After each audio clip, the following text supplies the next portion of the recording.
song from their latest album, Scream. We're thrilled to hear it. Please give a big welcome to Tokio Hotel. Running through the monsoon, beyond the world. You guys are nominated for, I think, one of the best awards of the evening. Ready, set, go, it's time to run. Tokyo Hotel. Tokio Hotel. He's in there. Oh my God, they're right there. Oh, look at them. My Chemical Romance.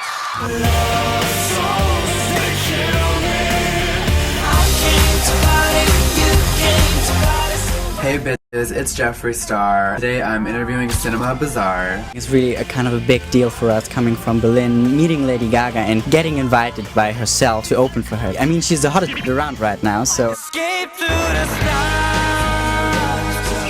This is 30 Seconds to Mars.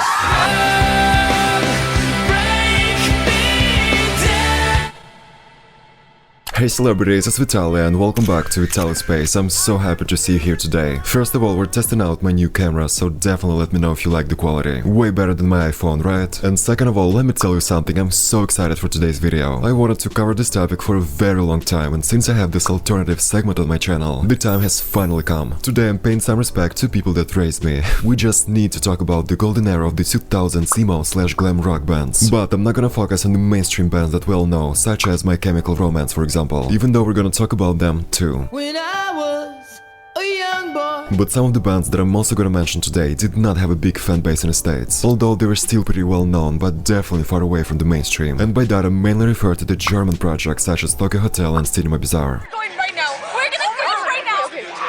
But for some reason nowadays people do not give them enough credit. And I'm here to change that today, obviously. Cause growing up in Russia in the 2000s it was impossible to avoid seeing Tokio Hotel everywhere you go. And by everywhere I really mean everywhere. And as for Cinema Bizarre, at one point they got so big in Europe that none other than Lady Gaga flew them out all the way to the States, so they could be an opening act for her first ever tour, the Fame Ball. So in case if you're not familiar with some of the bands that I just mentioned, do not click off Legend. Cause today you're not only gonna get educated, but also transported all the way back to my childhood. And you better watch till then if you wanna know member of which bands slid into my DMs in 2018. So yeah, we have a lot to talk about today. Super exclusive. By the way, this is such a niche topic and usually YouTube doesn't like this, so I would really appreciate if you legend could give this video a like for the algorithm. Do it now, you'll forget later.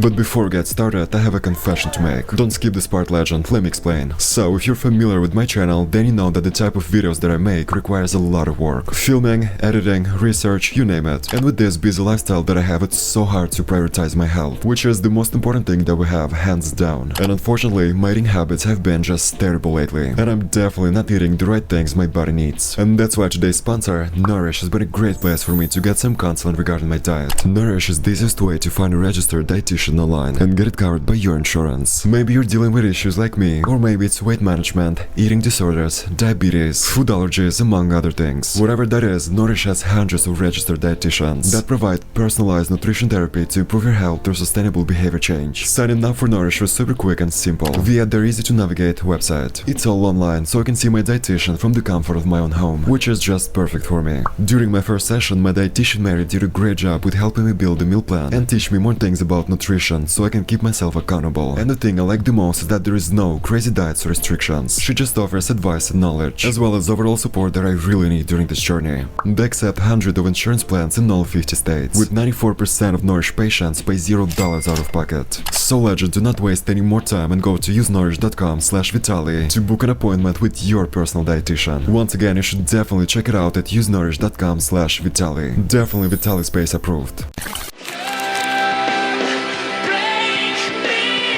Okay, I wanna start off with Tokio Hotel. This is hands down the biggest band to come out of Germany in 20 years. The music act has gone 10 times platinum, got 4 #1 singles, and sold out arenas and stadiums across Europe. And just like that, Tokio Hotel became a teenage sensation, first in Germany and then internationally. Starting from the foundation, the band's music genres were glam, pop and alternative rock, but they were always considered emo, especially in the 2000s. I wonder why. But let's start from the very beginning. At the age of 9, the twins Bill and Tom Kaulitz decided they wanted to become famous. By the time they were 12 in 2001, the brothers formed the band under the name Devilish. Along with bassist Georg Listing and drummer Gustav Schaefer. They soon began playing in talent shows and small concerts around their hometown, Magdeburg. In 2003, Bill participated in a children's talent show, Star Search, where he was discovered by big-time music producer.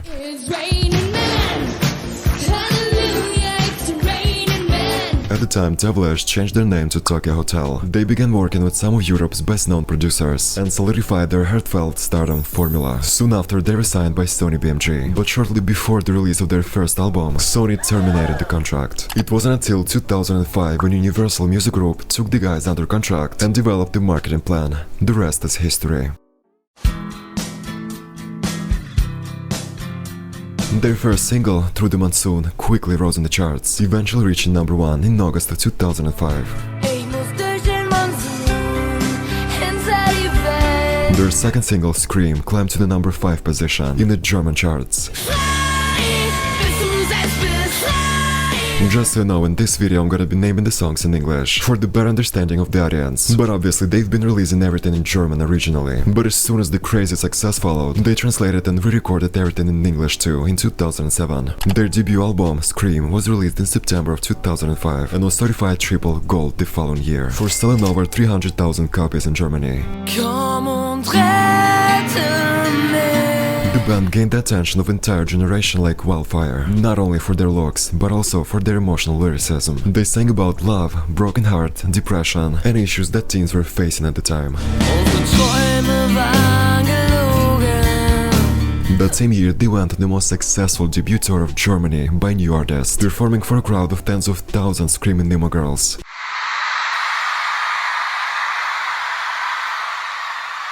Wunderschönen guten Abend! 2007 has been an incredibly productive year for the band. They released their second German record, Zimmer 483, in English Room 483, and they're selling out huge European arenas.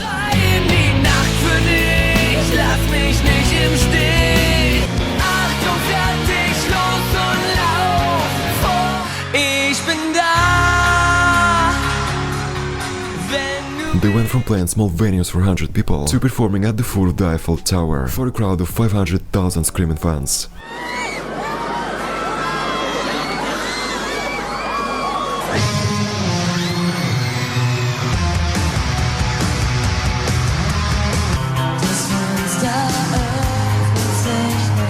I personally discovered the band through the celebrity magazines in the end of 2007, beginning 2008. As I said, at the time it was impossible to avoid Tokio Hotel because they were everywhere. Music channels, magazines, merchandise, you name it. Not to mention that my entire room was covered in their posters. And let me tell you something, my Russian household was not ready for that. I remember one day my dad walked into my room, looked at Bill and was like, "Who's this porcupine?"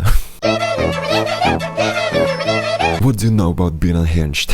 For my country, European music, especially that kind, was way more accessible, rather than for the States, for example. If there was something blowing up in Europe, there is no way we wouldn't know about it in Russia. Plus, they were constantly touring there, and all these factors made them such a Slavic phenomenon. And it's crazy that now that I live in the States, not so many people know about them. And I'm like, how is that possible? Okay, I gotta shut up. As I've said, 2007 was a very productive year for the band. They released their debut album in English, titled Scream, and for the German band, it was a big deal. It contained the English version of songs from their previous German albums.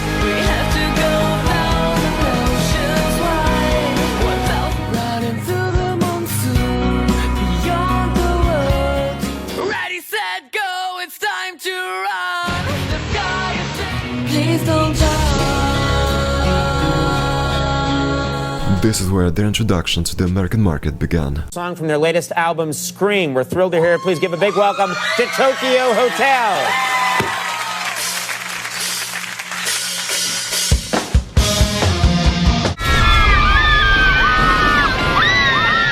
They're so young and they're not talented and accomplished. Going right now. We're gonna go right now. Okay. Oh my God, they're right there. Oh, look at Bill. Hi, Bill. This is for you. We made it. Thank you. You're welcome. In 2008, they also won the Best New Artist VMA Award. Definitely not bad for the foreign project. And now the Moon Man for Best New Artist goes to... Tokio Hotel. One thing I remember about this fandom is that the fangirls were obsessed with the twins. They were no strangers to the constant stalking, chasing and all kinds of crazy things. You just had to be there.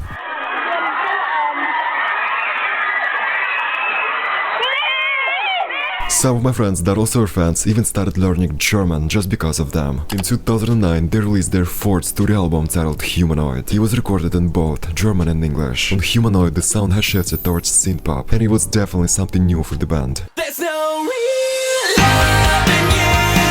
There's no real blue world behind my wall.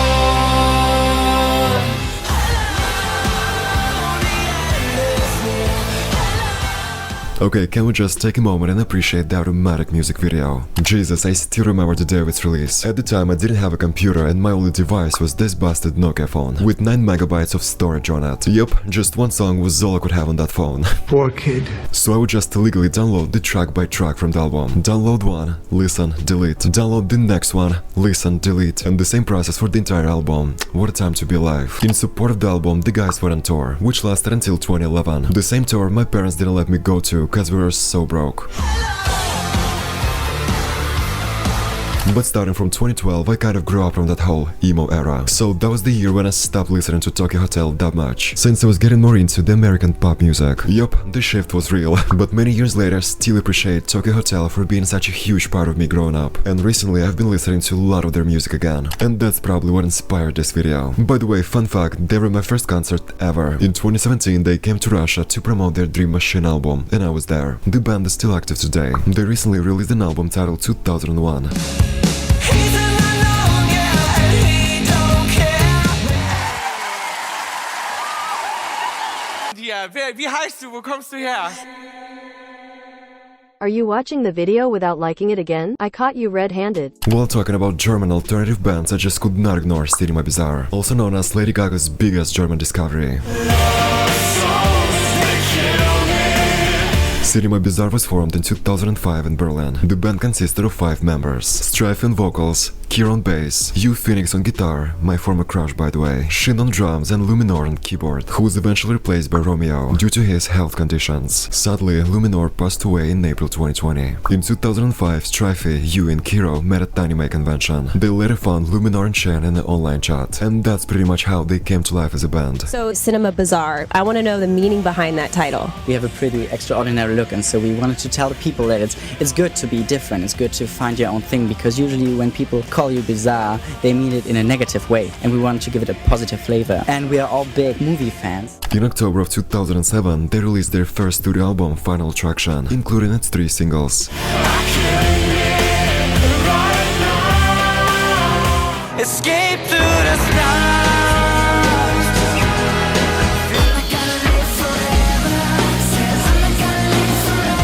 The album eventually made its way into the top 10 in several European countries. To say that I was obsessed with this entire album would be an understatement of the century. They had a huge fanbase in my country as well. In 2008 they began their first European tour, selling out solid arenas. In September of the same year, Luminor took a break from going on tour, since it was announced that his health was poor and he needed time off in order to get better. While he was on break, the close friend of Hugh, Romeo, traveled and played with the band, but he ended up staying with guys permanently, because Luminor never returned.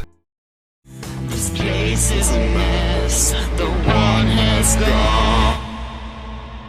2009 was such a productive year for Cinema Bizarre. Around that time, they were discovered by Lady Gaga. Well, Cinema Bizarre is really amazing. I was actually performing with the Pussycat Dolls when I was in Berlin, and the guys came to see the show. I had heard about them and I'd done a bit of research on them. I really loved the aesthetic of the band and the music as well, and I loved the way they perform live. I was looking on YouTube. YouTube's very good for those things. You know, I was in Berlin, I did my show, and then when I was finished, I had like the guys waiting outside with their, you know, amazing hair and amazing fashion, and I said, "You're Cinema Bizarre." They have an undeniable star quality, and I took them all over the US with me because I thought it was something that Americans needed to see. She's so cute, really, and I love her outfits. I'm kind of jealous because I love the House of Gaga, which she's working with, and oh, it's so great. She's going to be such a big fashion icon, I think. But not only they were just an opening act, they also played 2 sold-out shows of their own in America, which was also a huge deal for the German band.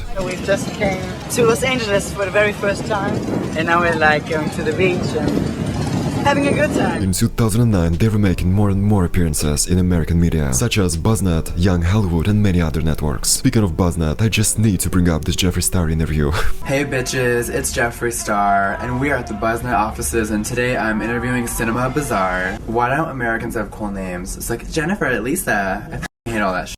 It's worth mentioning that at the time they were constantly being compared to Tokyo Hotel. So a lot of the fans on BuzzNet, I've noticed, and actually just across the internet, oftentimes compare you guys to Tokyo Hotel. What do you guys think of Tokyo Hotel and their music? I really respect Tokyo Hotel. I think they have so many success. It's like one of the biggest German bands in the last years, and people just compare us to them because we have like the same age, are from Germany, and we are like, we have both a pretty extraordinary look, but if you listen closely to the music, you will see the main differences and everything, because we are very different bands, but I like them, they're cool guys. Is there one of the particular band members that you think has the style most similar to yours? I guess Bill. I mean, Bill has like crazy pretty hair, I think.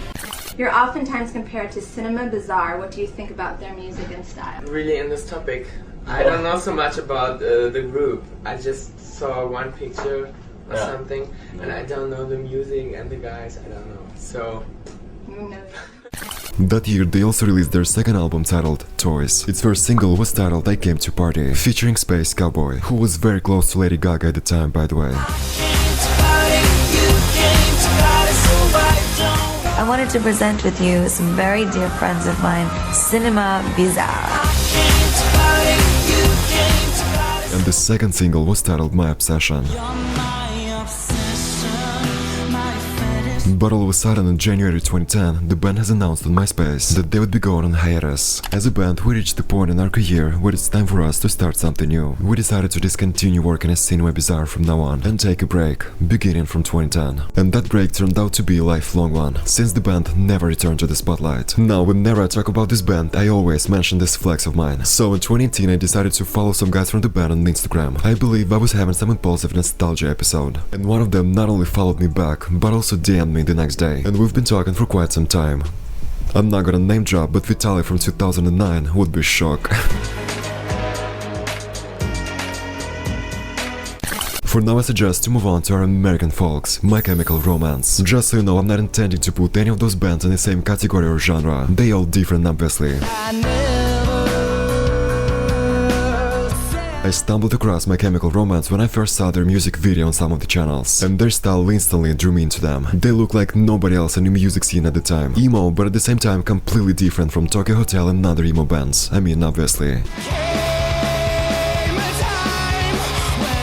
My Chemical Romance is an American alternative rock band that popularized the emo style of music, even though Gerard himself hates when people consider them emo. In 2001, aspiring comic book artist named Gerard Way was an intern at Cartoon Network. After witnessing the tragedy of 9/11, Gerard said it felt like he was watching the world end. He saw this tragedy as a motivation to make a difference. It affected the band in a giant way. I mean, I just remember I was in Hoboken and I was on my way into the city, and a lot of people that are fans of the band know the story, but I remember kind of it was like watching a horror movie, and I remember really, I didn't understand it at the time, but what I ended up processing in my head was, this isn't a game.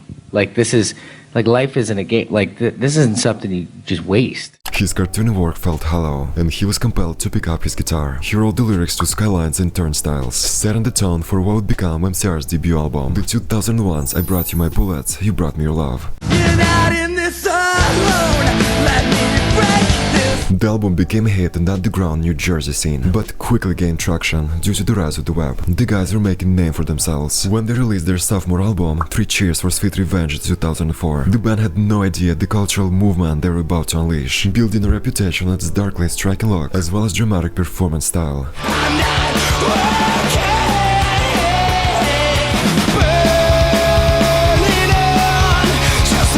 They have become a social phenomenon, because they normalize topics that were considered emotional taboos. For example, mental illness. Let me tell you something, their fanbase was growing like crazy. At the time, there was also a huge rise of MySpace, which was another great way to increase popularity. The following year, the band was signed to Reprise Records. Their next album release, the 2006 Black Parade, cemented that fact and propelled them to the pop culture icon status. The album was a bombastic rock opera about the reflections of a dying cancer patient.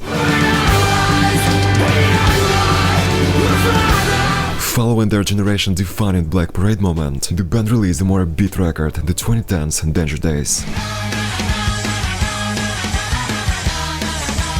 But unfortunately, the album proved to be a commercial disappointment at the time, and in 2013 MCR announced that it had broken up. The remaining 4 original members of the band reunited quietly in 2017, and in December 2019 My Chemical Romance made a comeback, performing to a sold-out crowd in Los Angeles.